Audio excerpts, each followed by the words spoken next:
Hello, Jim Lurkey, owner of Safety Connections.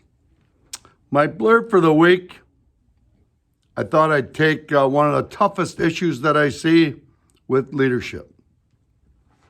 And it's how to deal with one of the hardest issues, discipline. I think there's a lot of, I want to say, misunderstandings, if you will. But there are many, many leaders that find employee discipline to be absolutely the most difficult and taxing parts of any leadership's job. Fortunately, there are helpful attitudes and actions that we can take.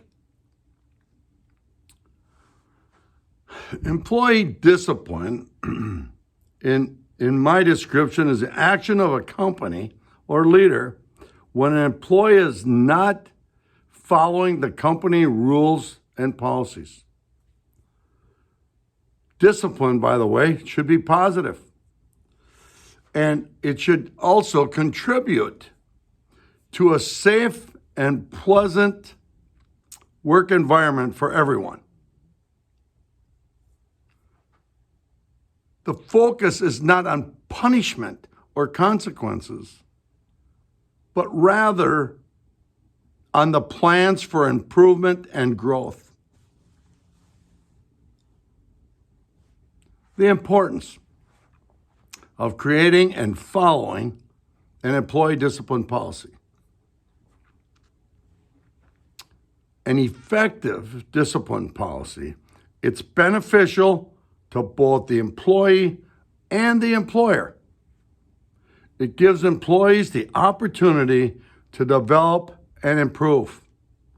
Behavior, it's about behavior, not the person. It's absolutely critical. Employee growth. A successful business helps their employees to improve and grow. I think through progressive discipline policy, we can actually help employees address their mistakes and become greater contributors to the business. Now, what does it do for an employer? Sometimes it's like, what's in it for them? Well, here's what's in it for them. Number one, take OSHA for an example. OSHA requires leaders to discipline, to hold them accountable. What else?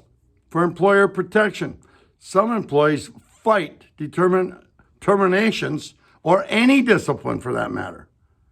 And the conflict may become a legal case.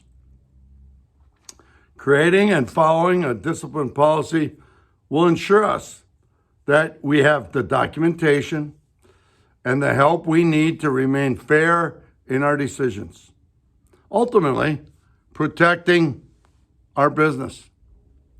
A fair workplace. A policy also makes certain that everyone is treated fairly. We will follow and document the same process for everyone. It's not about who you are. Helping then to avoid any biases or discrimination. What I think you need to include in your policy should be clearly written. It should be given to all employees, no singling anyone out. It should include the rules and, if possible, examples of behaviors that might lead to discipline action. We should include the steps and actions that the company will take if those infractions or misconduct happens and it's not followed. Many companies choose to include a statement that protects the right to terminate at any time at will. That's a matter of a choice thing. So what would I conclude? Discipline is important, it's critical, and it's a must. And as leaders, we need to deal with the tough issues, and we need to do it fair and consistent. That's my message for the week. Have a great week, everyone.